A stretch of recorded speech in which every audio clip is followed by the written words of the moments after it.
everyone. The microphone is here. I'm very pleased to welcome you all at the 38th Foulkes lecture.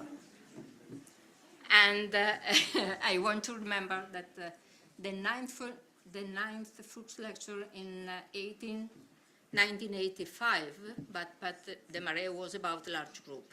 And we are again today with this theme, but in another way and the more developing in a way. I want to say thanks to the organization committee for these events, Domenico Agresta, Giulia Borosa, and Giulia Portura, who make all these things feasible for us today. Please. Hello, everyone. I'm really delighted and honored to be together with you. And I want to thank Teresa very much for connecting us today and connecting us with our history and hopefully with our future. Thank you very much. And Mimo, please, to you.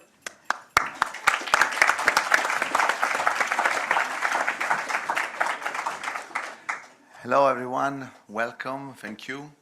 Just 2 words and reflection after we start our work together with Teresa, Anando, Dick, and all the group, the staff, the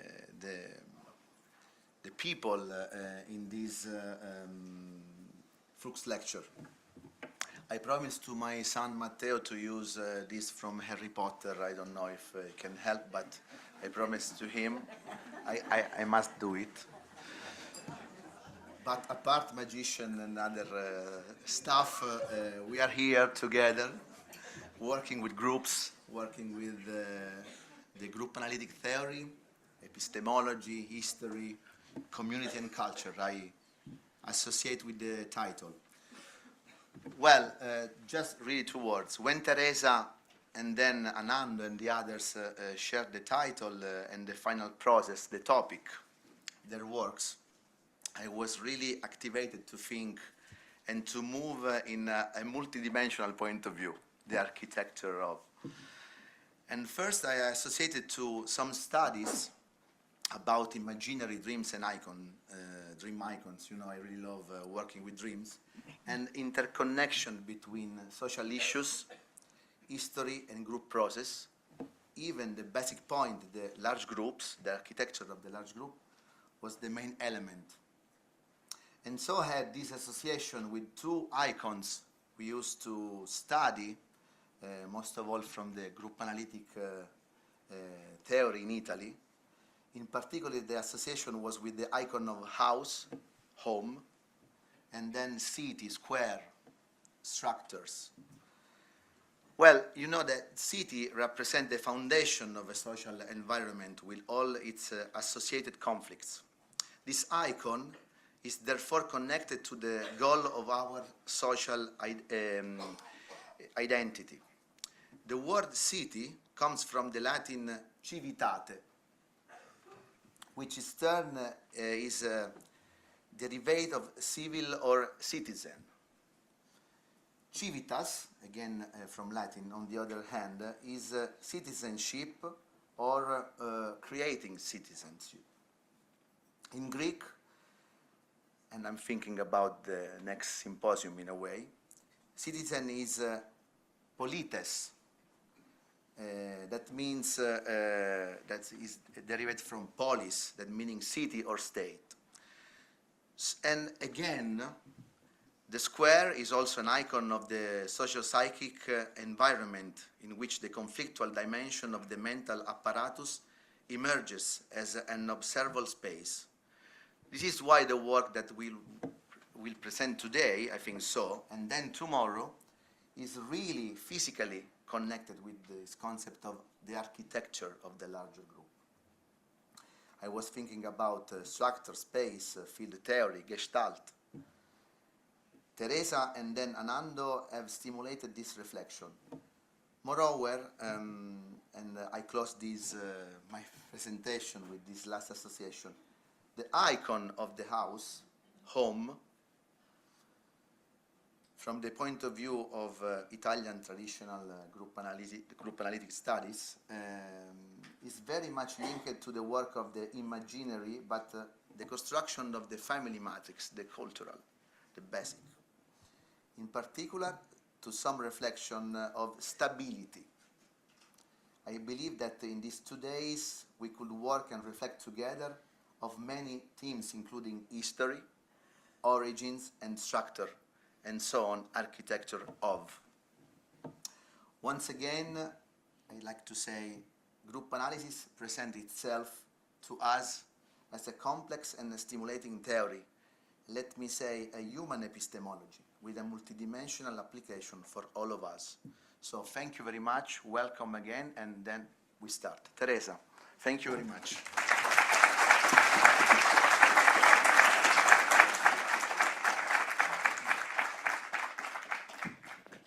Well, here we are. Can you hear me all right? Because I've got this microphone on my chest.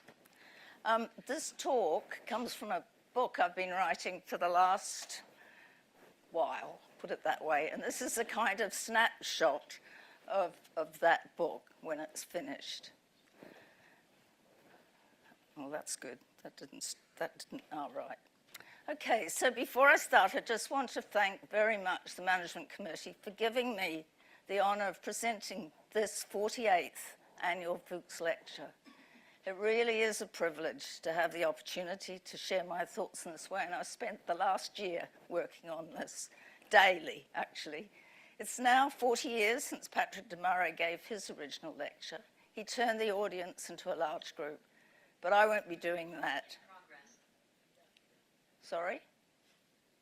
But you won't be able to explore this, you will be able to explore this lecture and Anando's response through the large group experiences tomorrow. As many of you know, much of my life has been spent in the Antipodes, and you can probably hear it in my voice, Australia and Aotearoa, New Zealand. There, Indigenous people have a ritual of paying tribute to their ancestors before an important event. So I would like to follow this tradition by acknowledging those who went before me and brought me to this time and place. My family, my teachers, my therapists, students, and friends. So this is the sort of plan for tonight. So I'm going to start off by just saying a little bit about why larger groups are important to me. Something about the foundations that Foulkes brought with him from Frankfurt.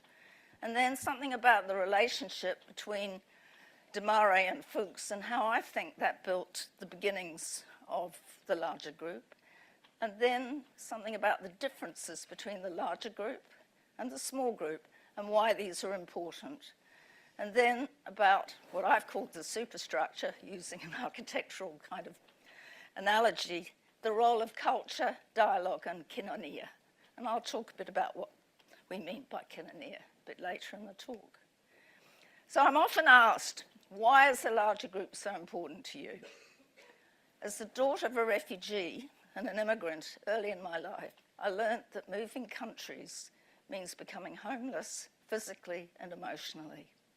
Homelessness became a state of mind for me that accompanied me for many years. That is, until I joined Pat's group, and prior to that, I'd been an architect just working on housing and building homes, and social housing in particular.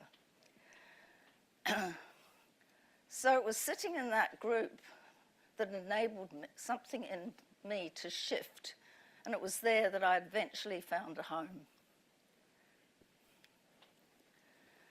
And as I began to make sense of how the changing social contexts of my early life had framed not only my life, but also those who went before me, I found an anchor in that group for my ongoing experiences.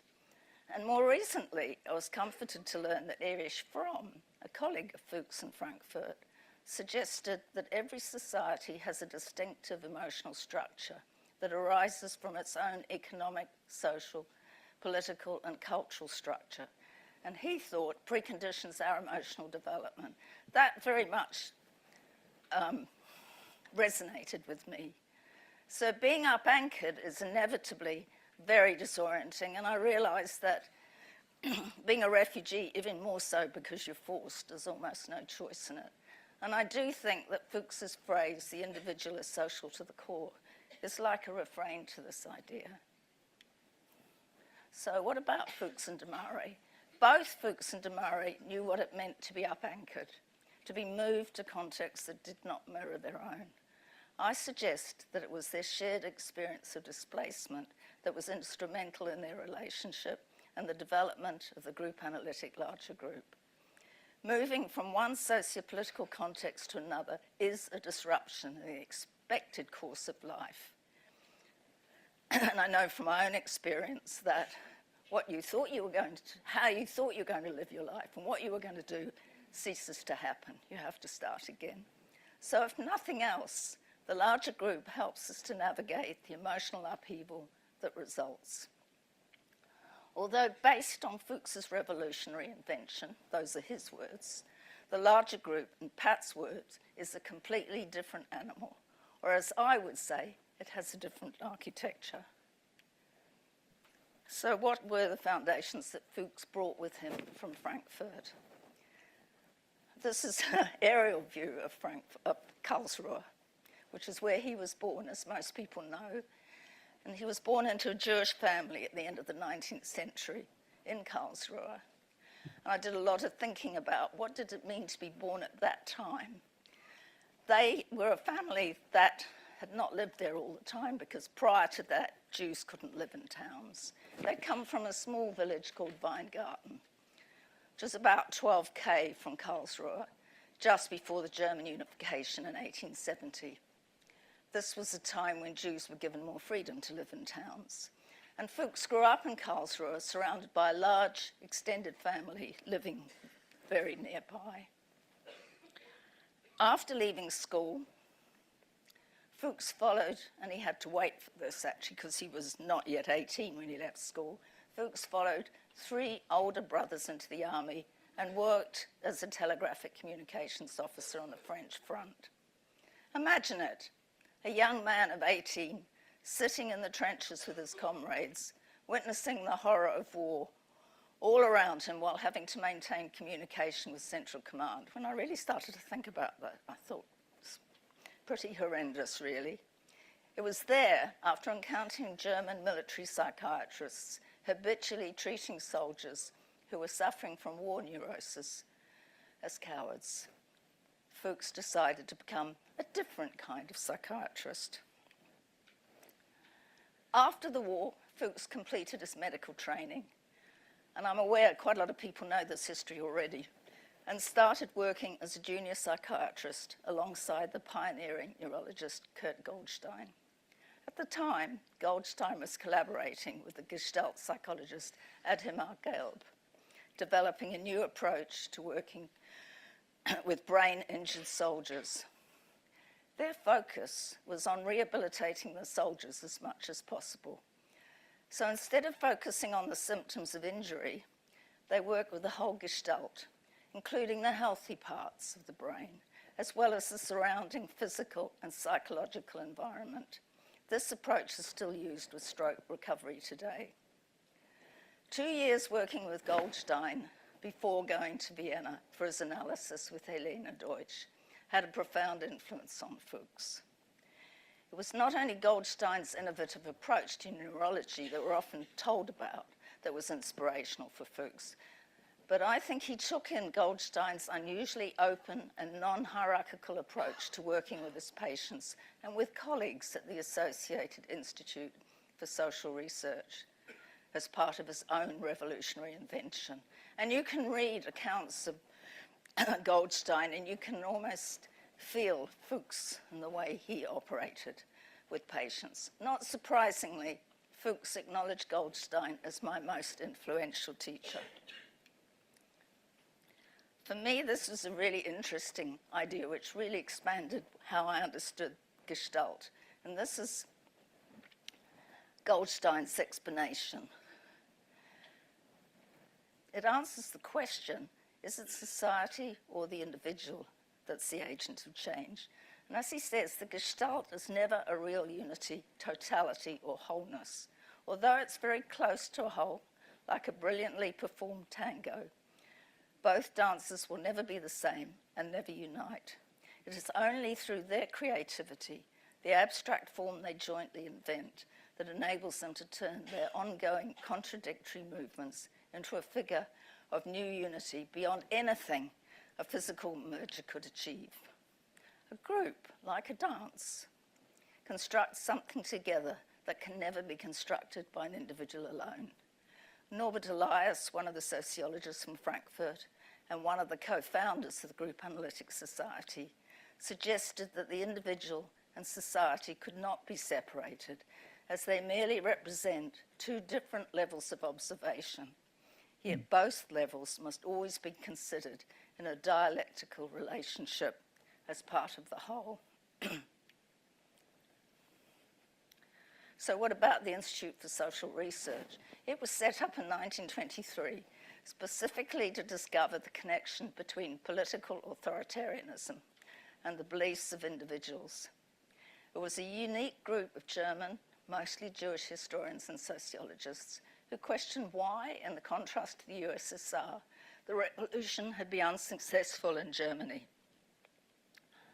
The question was, why did the German working class vote against their better interests? And this book by Erich Fromm is a result of a very extensive piece of research carried out in 1929 to try and figure that out.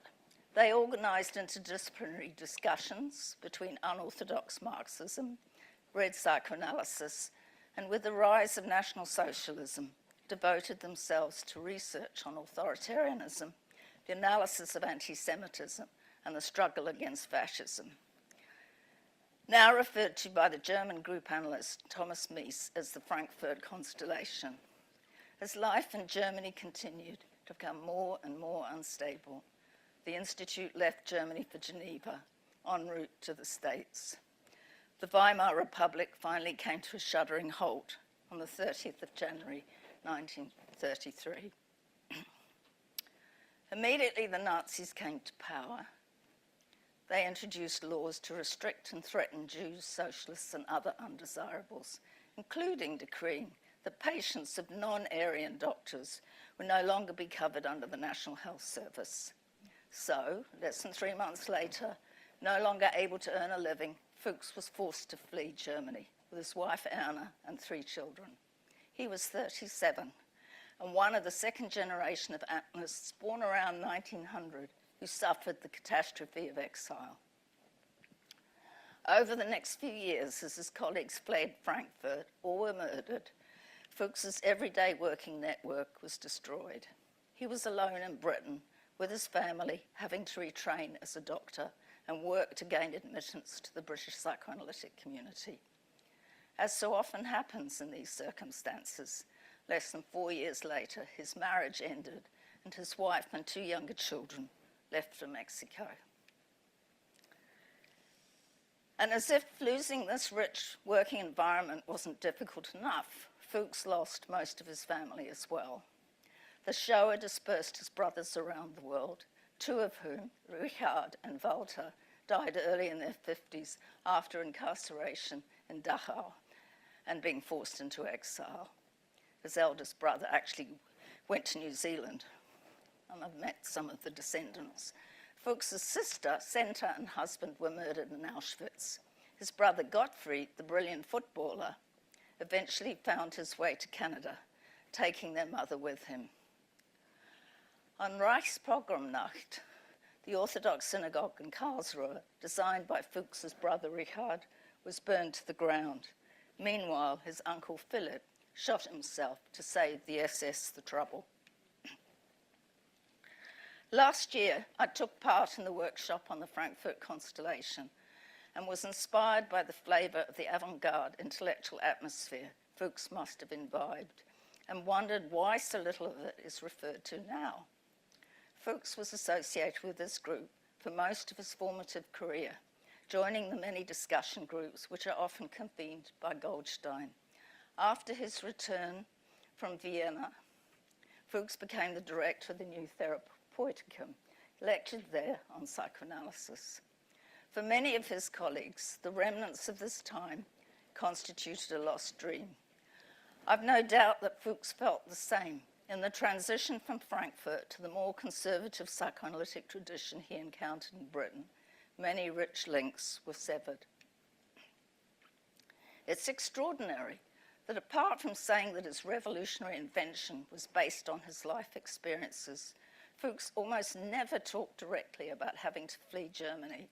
Like many of his colleagues at the time, Foulkes would have known only too well that the Western democracies were not rushing to open their doors to the victims of Nazism. And so there was a tendency to keep a low profile, not to rock the boat, prompting public conformism to prevailing intellectual trends. Foulkes' own reticence about sharing his experience, coupled with a lack of curiosity on the part of those who welcomed him to Britain, seems to have contributed to making his more controversial contributions invisible. What he had been forced to leave behind, including the link to his unique Frankfurt experience, disappeared. It was as if the whole experience had never happened. As Adorno, who was also forced to leave Frankfurt, wrote in 1944, "Every intellectual in emigration is without exception mutilated and does well to acknowledge it to himself if he wishes to avoid being cruelly apprised of it behind the tightly closed doors of his self-esteem. His language has been expropriated and the historical dimension that nourished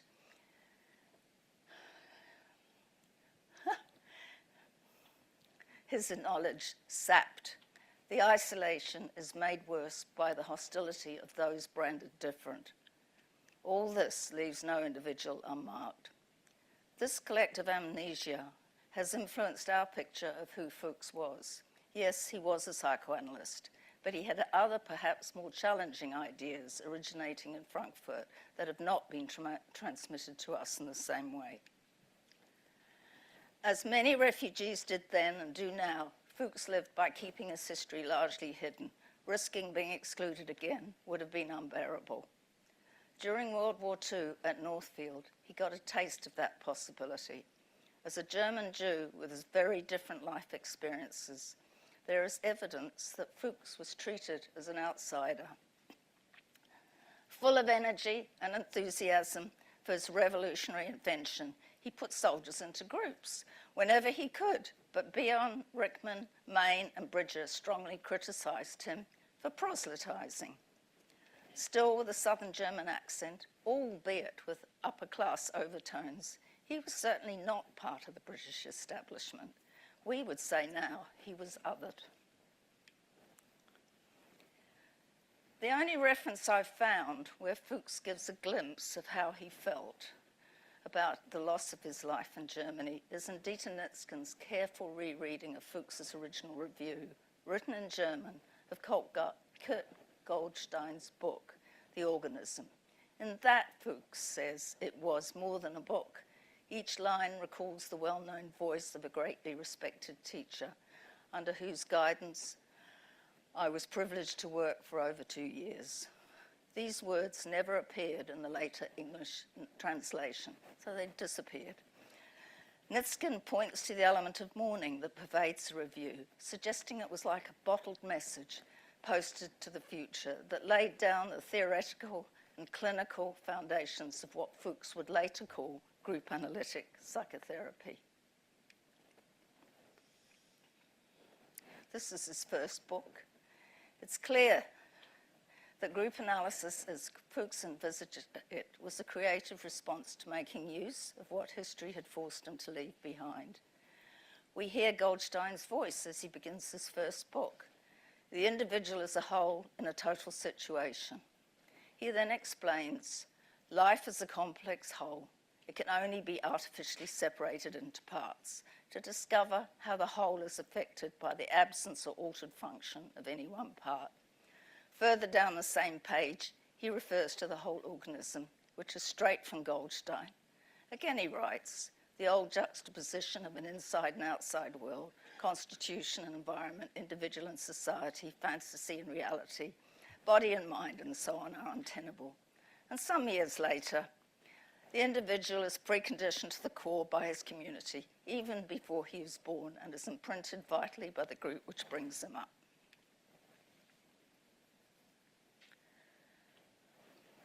So this is where the title of the talk comes from, in a way, that Foulkes never left any doubt about the importance of his Frankfurt years. In 1946, he gave his first lecture on group analytic psychotherapy to the British Psychoanalytic Society.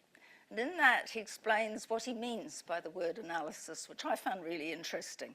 The first was based on the work of Goldstein and Gelb in their analysis of the patient, which he termed it psychological analysis, but it was analysis of the whole problem that presented itself to them. And psychoanalysis itself referring to the appreciation of unconscious meaning and the dynamics of the unconscious mind. And the third one, the meaning of the term group analysis, what may be called sociological analysis or socioanalysis. So hence Foulkes' revolutionary invention. And like most other group therapies, it does have a psychoanalytic base. But in contrast to the analytical groups in the US who practiced analysis in groups and those at the TAVI who practiced analysis of groups, Foulkes proposed his revolutionary invention of analysis by groups in which the group itself becomes the apparatus for undertaking its own therapy. Foulkes understood the importance of the whole gestalt of individuals, the group and the context. So group analysis, as we know, is a form of group therapy that is of the group, by the group, including the conductor. And I think this is still revolutionary. So, okay, now we move on to de Marais and his relationship with Foulkes. They first met, as we know, at Northfield, when de Marais was sent there for his army psychiatric training prior to going to the French front to run an exhaustion unit. It's interesting, he was 28, Foulkes was 46, so they're almost a generation apart. And Pat found himself fascinated by Foulkes, by the way he talked, the refreshing way in which he put things, the feeling of originality and pleasure, and a personal friendliness. But he then says, but I'm not prepared for the feeling of intense liking I had for him. God knows what he thought from me. And I don't think he ever really knew.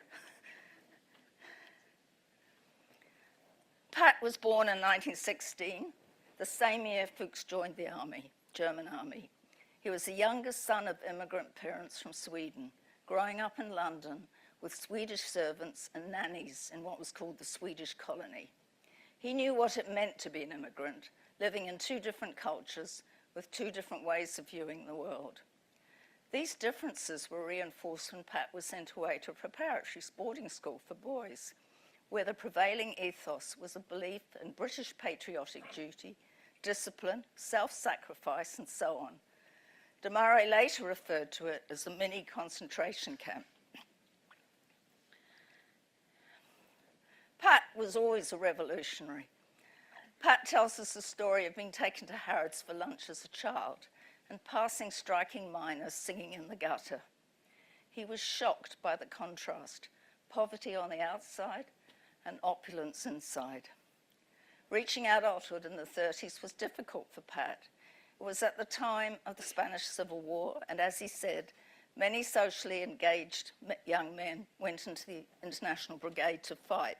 He didn't follow this pattern, but he did become a member of the Communist Party for a while. In his own words, his transit to Cambridge was very, very difficult, as were his early days as a medical student, by the discovery of groups run by Basil Beaumont for the Society for Creative Psychology. He used to give papers out by Basil Beaumont all the time to people in his groups, and it lit a fire in Pat that I don't think ever burned out. He also took a lot of inspiration from Foulkes because he witnessed the possibilities at Northfield. As he explains, by the time I returned to Northfield, I shall never forget the change that had taken place. The enthusiasm that I'd seen contained in his personality on the former occasion has now flowered and spread throughout the whole hospital. By approaching each ward and turning them into a working therapeutic group, Foulkes had completely changed the atmosphere and transformed the entire context into a therapeutic community, the first of its kind. But de Marais had a puzzle. He could never understand why Foulkes never took the next logical step at Northfield by putting all the small groups into one larger group. Despite producing this drawing, Foulkes thought the large group a fantasy. The small group was all that was needed. In fact, he assured anything outside group analysis. And you will notice that if you look at this drawing, that the circles jump from group analysis, which by that he means small groups, to open-air psychiatry. This, I think, is a significant gap because he does not conceptualize the need for a bridge from family to society. So why did Foulkes resist the larger group? I suggest it was here that his refugee trauma displayed itself. One of Pat's central ideas is taking the concept of transference beyond the unconscious relationship between two people to the unconscious relationship with a group or culture that is carried by an atmospheric memory into the present. He referred to this phenomenon as transposition. The larger group, though, through its size, inevitably brings past sociopolitical trauma into the room, and I suspect that he, like many refugees, did not want to risk revisiting the experience of being or feeling excluded again. And if you read the record of the large group at the second Group Analytics Symposium in 1972, Foulkes' discomfort in that group is very evident. Also his rivalry with de Marais.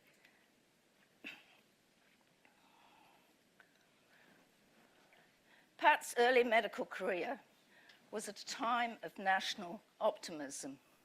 The new Labour government had moved to end the empire, established the welfare state and the National Health Service. By 1971, more than 20 former British territories had become independent. This changing world context was a perfect environment for Pat to start thinking about initiating his large group project. His first book, published in 1972, makes his intentions clear. This picture is placed both on the dust cover and inside the front cover.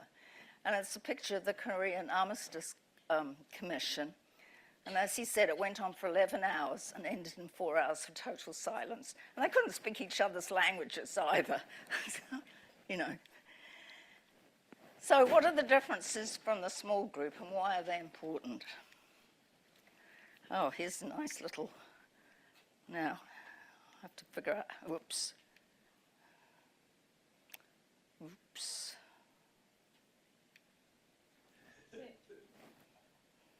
I'm an evangelist.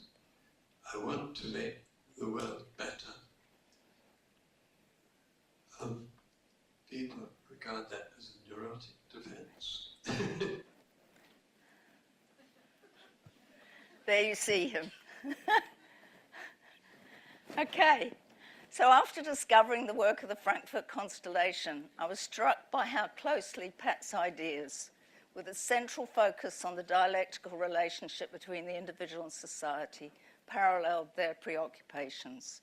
I began to think that Pat, who was a second-generation immigrant with a proud Huguenot history and deep love of Foulkes, was more emotionally connected to him than is usually recognized. Also, he was not a psychoanalyst, so perhaps more open to Foulkes' non-psychoanalytic ideas than many of his colleagues.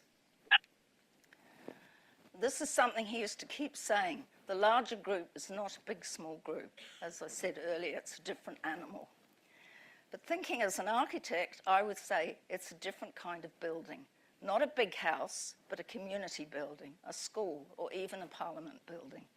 I'm not only referring to the physical structure, but also to what happens inside. Working in an organization or consciously living in society are different experiences to living in our family. These different contexts demand very different capacities and are reflected in the small group of Foulkes and the larger group of de Marais. They had very different preoccupations also. Foulkes' focus was on healing patients, which he saw as a creative adaptation to reality.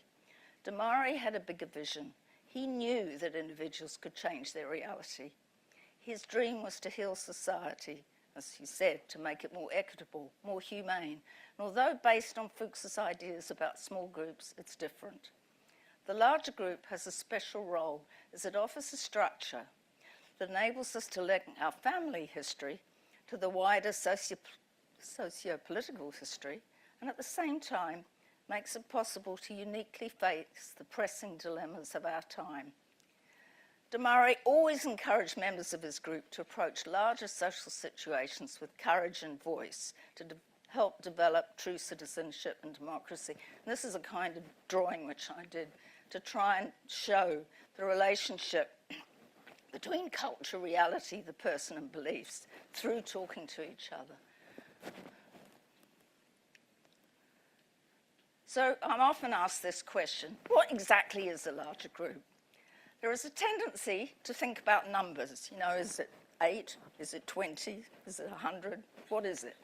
But I don't think that tells us enough. The size of the room, the distance between chairs are also important.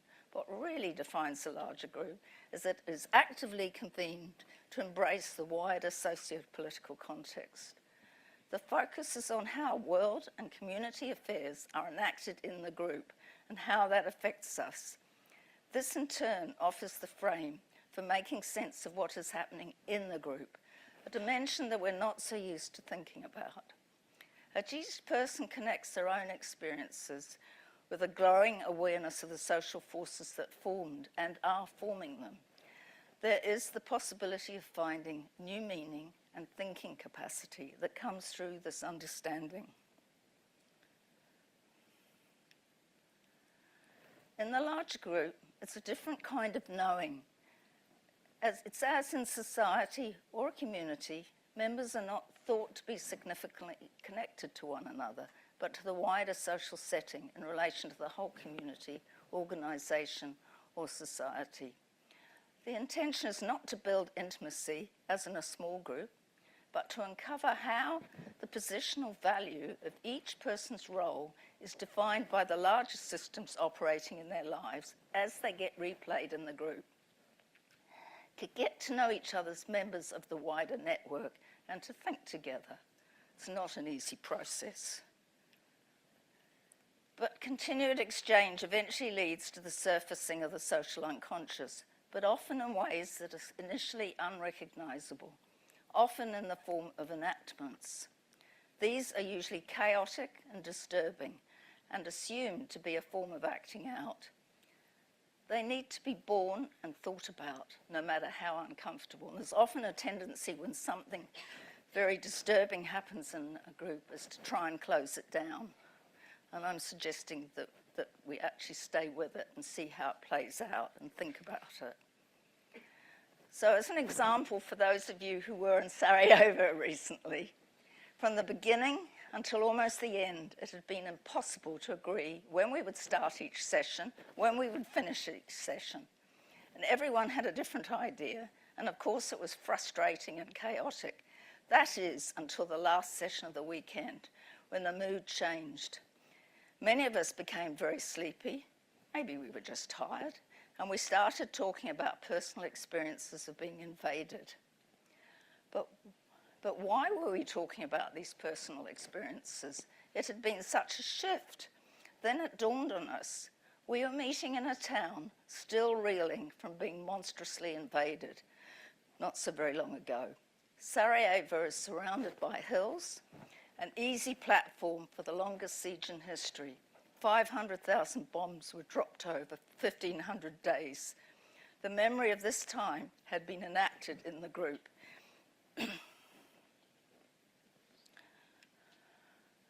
So let's think about the superstructure or the role of dialogue culture and koinonia.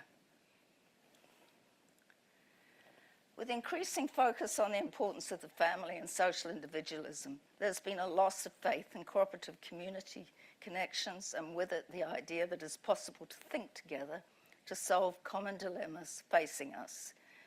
The Industrial Revolution and the role of capitalism built on colonialism should not be underestimated in this shift.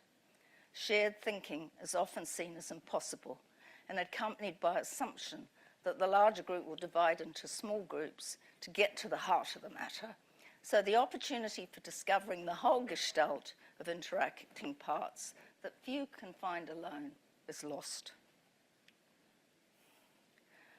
So, as a counter to these assumptions, de Marais' concept of koinonia attempts to describe the quality and possibility that arises from building social relationships. And this goes back to my earlier thing about sorry, I was fiddling with the microphone. My earlier thing about a different kind of knowing. It's not about intimacy, it's about how we fit into certain structures. Koinonia was first used to describe the climate of democratic exchange in Athenian democracy, impersonal friendship, impersonal fellowship, rather than personal friendship, within a spiritual come human atmosphere. The currency for this process is the often misunderstood concept of dialogue. It is so much more than just talking together, although that is the start. It is always a long and complicated process that moves from lack of coherence or chaos to coherence or koinonia and back again. It's constantly oscillating. The First World War not only shaped Foulkes' decision to become a different kind of psychiatrist, but it also shaped the work of Martin Buber and Buber's friend Franz Rosenzweig. Their war experiences drove them to write prescriptions for preventing a repeat of the horror they had witnessed. It's what we know as dialogue. They wrote a lot about what dialogue was. When war was declared, Buber found himself inspired by what he thought was Gemeinschaft, which is a traditional form of community marked by fraternal bonds of mutual solidarity. But he later came to realize it was a pseudo-Gemeinschaft designed to blind the nation to the macabre, gory reality of war. To cope with his disillusionment, Buber wrote, I and Thou. Dialogue was central to de Marais' approach, as he often used to say, jaw, not war. While Rosenzweig was still in the trenches in the Balkans, keen to develop a form of learning that provided meaning instead of a mere accumulation of facts, he wrote the first draft of this book, The Star of Redemption. I mean, there's a lot more that can be said about what these people wrote, but it gives you a sort of flavor. After the war, as a director of the Freies Jüdisches Lehrhaus, the Jewish House of Learning, he developed a learning approach where teachers and students studied together in open dialogue sessions, encouraging the sharing of life experiences before reading texts, which he referred to as learning in reverse order. I thought it was rather nice. For Rosenzweig, it was important to turn into yourself, to return home to your innermost self and your innermost life. Incidentally, both Rosenzweig and Buber were also theologians, Jewish theologians, and there was strong emphasis in their thinking. Michael Bakhtin, who's a more recent dialogue theorist, suggests something which I think is really helpful. This idea that a prerequisite for dialogue is noticing what goes on inside our mind, our inner dialogue, which has its own narratives that either push us towards or pull us away from outer narratives that we're hearing. To navigate this process, it's helpful to ask ourselves, who is the author of the words I'm hearing, and how and where did these thoughts originate? New perspectives are always introduced through different people with different worldviews, with the possibility of expanding our minds. Dialogue is not just talking, it is what emerges in moments, like a divine spark when something quite new reveals itself. There's no preset plan, and it cannot be predicted. Like writer's block, no amount of forcing the process will make it happen. The conditions need to be ready, and when that is likely is anybody's guess. But when dialogue does appear, it is like a magic moment. I think it's like any creative process. You have to keep at it, and then something suddenly shifts. Something is always emerging in a larger group, even when it appears not. I've learned to have faith that after many hours, maybe years, a shift will occur, even if just for a moment. But aiming to establish a culture of koinonia helps. Most importantly, dialogue is not about reaching consensus. It holds the promise of facing our real differences and gaining a fuller view of ourselves. This requires the capacity for self-judgment, where each of us bears responsibility for our own transformation, demanding everything from ourselves and nothing from others except they remain other. Expanding our thinking occurs as we talk with each other, and new meaning is created through our interaction. So it's about learning to see the other as the other wants to be seen. This is the last section, the role of culture. The larger group helps us to understand how culture forms and influences who we are, how we think and what we think. Initially, it replicates the surrounding dominant macrocultures of the society in which the larger group is constituted, just as the small group initially tends to replicate the dynamics of members' families. A tentative chaos usually greets us at the beginning, which slowly organises itself into a defined form. But the key question is, what will that defined form be? Who decides and how? To cope with often overwhelming feelings that get generated, unconscious decisions are often made to try to establish a monoculture, or one view of reality, as quickly as possible. A good idea, you might think, but in this quest for a monoculture, there is inevitable oppression. Being together is not enough. It isn't necessarily what individuals do, but the cultural assumptions they bring with them that unconsciously replicate the oppressive macroculture of their society. Spivak, an Indian academic, wrote a pioneering essay, Can the Subaltern Speak?, in which he explains that the world's poorest people do not have an authentic voice. She focuses on what she calls epistemic violence, violence inflicted through thought, speech and writing by officials, educators, religious leaders and Western scholars. They can never speak for the subaltern. Women subjected to the consequences of both patriarchy and colonialism are most affected. So those of us from the global north, descendants of the colonising forces of the last centuries, are likely to inflict the same epistemic violence on members from the global south. Learning to notice these forces and undercurrents in the larger group takes time, but after a while these become uncomfortably evident when there are people present with completely different value systems, life experiences and cultures. Often in a minority, their voices tend to get squeezed out. Unconscious structural racism and misogyny are common. It's not straightforward, but considering racism, for example, it isn't just about behaving correctly one-on-one. It's more complicated than that. It's about how the group unconsciously creates a systemically racist culture that seems to push people of colour into a corner, unable to speak, or find themselves finally having to shout, "Stop it!" As each individual brings unconscious assumptions from their home culture, they are challenged to rethink their version of normality. Intense conflict often develops when accepted views encounter profoundly different accepted views. Karl Mannheim, a Frankfurt colleague of Foulkes, suggested that knowledge can never be neutral. So while the social origins of knowledge are not revealed, it's not possible to know each other. He also suggested that different thought styles not only deliver different answers, but that each thought style specifies a certain reality that prescribes the thought. The larger group lays this process bare, painfully usually. de Marais had this concept of what he calls outsight, in which he says it is not the individual who's unconscious, but the culture that does not allow the thought to be voiced. And you can witness it in groups quite often, or in places where you cannot think and you cannot find what you think to say anything, so you get rendered mute. But discovering how this process operates can free individuals from being muted.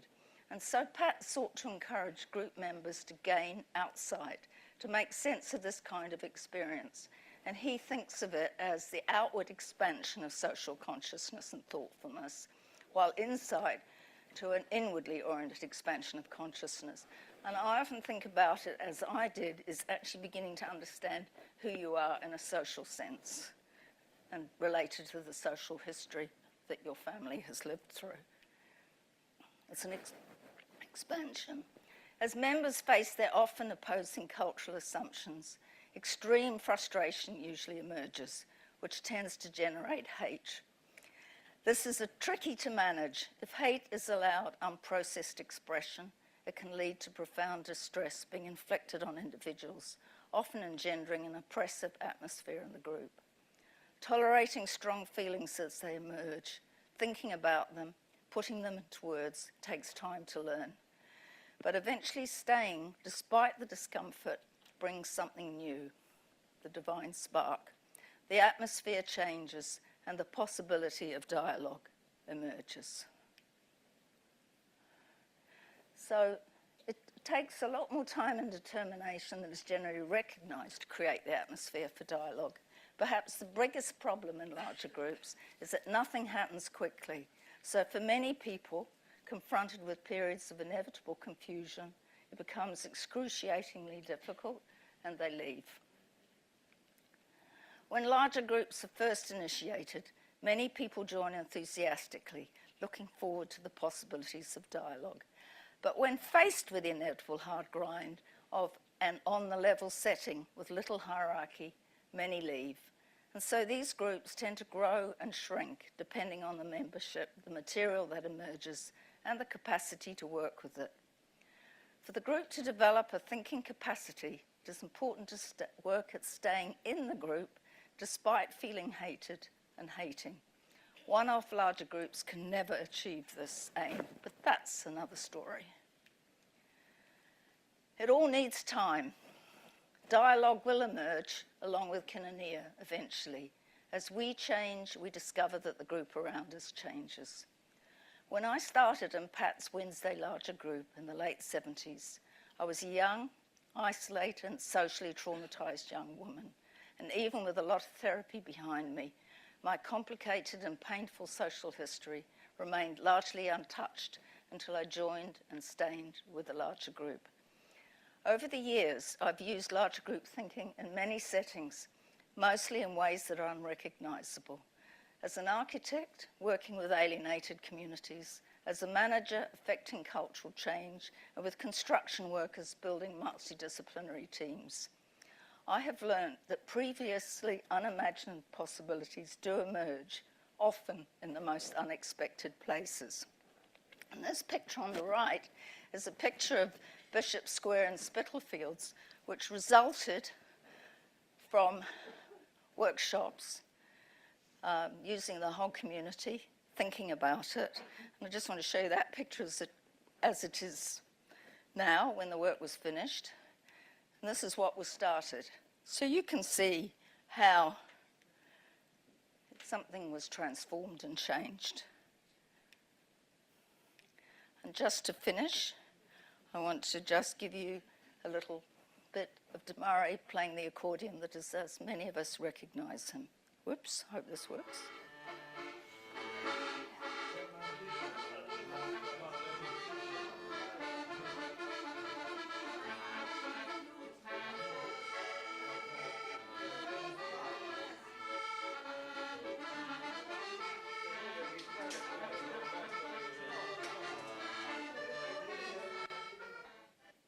Okay, thank you.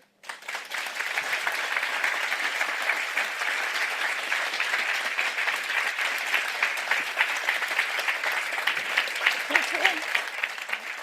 Your turn. very good.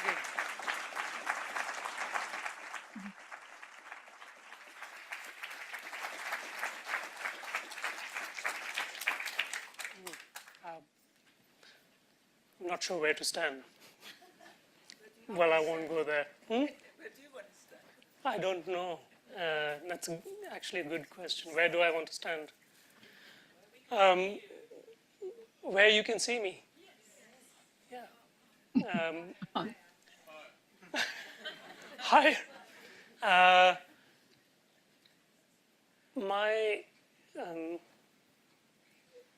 Well, thank you very much, Teresa. My role is to be a respondent. I don't know what a respondent is supposed to do. I don't know what it means, the word respondent. I do know what response is. And the first thing I want to share is that I've managed to stay unprepared for my response to you and to this lecture and to be here. To me, that is an achievement because it is quite scary to be unprepared. And I believe it's called raw dogging. And I was told by a colleague of mine that it has a sexual connotation, but it also has a connotation of going into some place unprotected and being vulnerable. And here I am attempting to give you some of my thoughts in order to set off perhaps a set of responses that you have more than the responses that I have. I have some questions that came up as you were talking. And I say as we were talking because one of the thoughts in my mind was dynamic administration. This presentation that you made is like an architectural rendering. It has taken more than a year, and I had version 13. This was version 14. And each version had an iteration, like as if it was being created from ground up, something being built.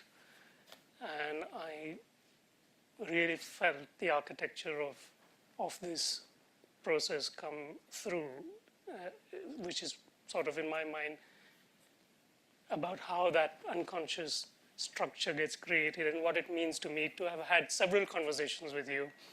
But what it also means to me is that I've had several conversations with many people in this room and many people outside. And it's very hard for me to bring these conversations to you, back to you over here. But I do have a sense that I'm a bit of a messenger. And yet I can't bring all the messages. And to me that brings a little bit of the state that I'm in, which is feeling lost quite often, and feeling playful and mischievous on another side. Hard to hold both together. That's my experience. And sometimes the floor cracks from underneath because of the tension between these two. However, what I woke up with was a dream. And the dream that I woke up, I was in the middle of what seemed to be no man's land, something like that. That's the best way I can put it. It was a place which I couldn't see either side, something like a passage, and I couldn't see which way to go. And the only thing that I was filled with was dread, the feeling of dread, and it continued over the day, but it came and went, the feeling. So I just want to share that that's one strong emotion that I've come with. The other strong emotion I've come with is tiredness. And I suppose the tiredness comes from journeys. People have traveled long distances. I've traveled long distances, and we are attempting to go somewhere, I don't know where. It makes me think of a question, which is, what the hell am I doing here in this room? Because in my mind, the complete disconnection is, this is where colonization began, from where I came. So what am I doing here? And I don't know the answer to this question. I'm not clear about it. But I do know that I'm enacting something. And the word that you used over there was enacting. But I'm enacting something over many generations. And I am not sure what it is. A whole range of words came to my mind while you showed this presentation. But also what came to my mind was you talked about two men. And that is stark, that you present this lecture. And there's something that has been embodied in men for forever and continues to be. And for me, there is a mixture of pride and shame when I was listening to you. But there's also something else that I felt, which is generations. There are 4 generations in this room. And your generation has a whole series of stories like this one, which I'm not sure how we're going to retain and how we're going to keep. But I do know that I want to talk to a lot of people in this room of your generation and find out the stories that you're holding in your minds, in your bodies. I want to listen to them, but I also want to record them, the stories orally. So these are some of the thoughts that I had in my mind. Yes, any sort of mischief, any sort of playfulness is dangerous. And I think that's not my story. That is the story that is there in this room across several contexts. But I know that I feel it quite strongly at the moment to be able to even bring the questions in your mind that this is important. That I don't know, if I don't say it, I'm not sure who will think about it in this room, because it can get forgotten quite easily.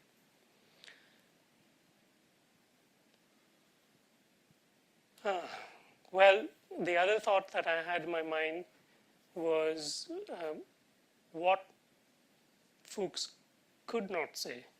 And the question in my mind was, why could he not say it? I've had a few conversations about who is here in this room and who could not be here, and why are they not here?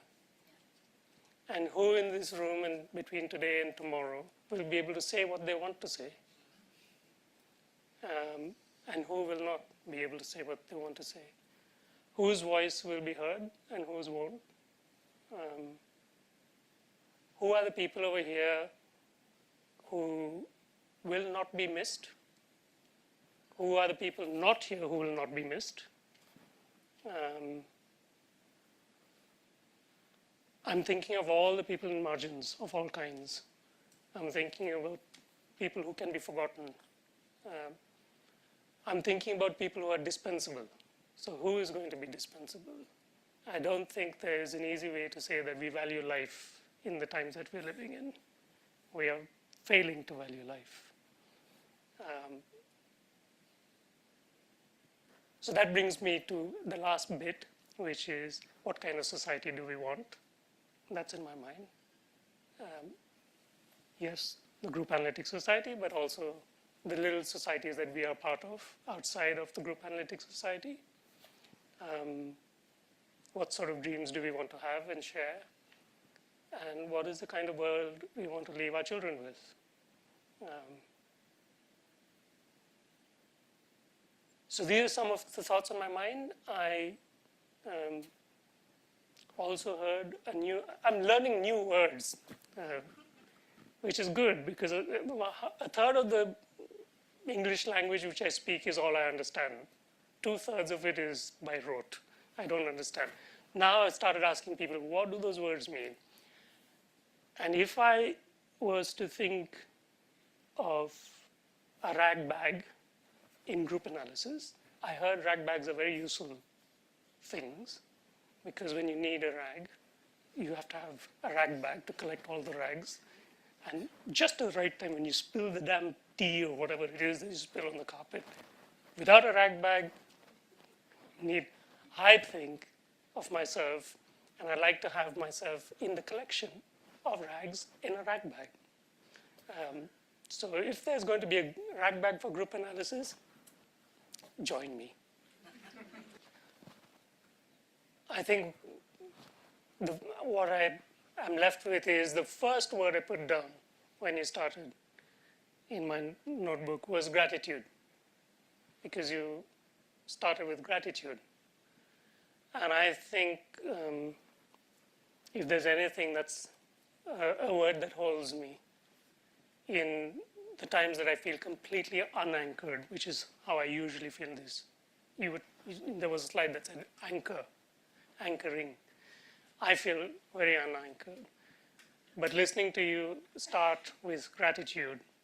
I end with gratitude to all the people who've had the conversations with me, who've been with me also, to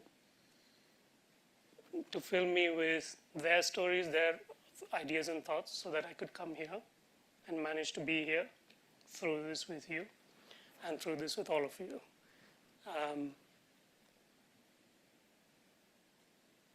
Yeah, with that, I shall say the floor is open for questions, for comments, and for conversations taking forward to tomorrow.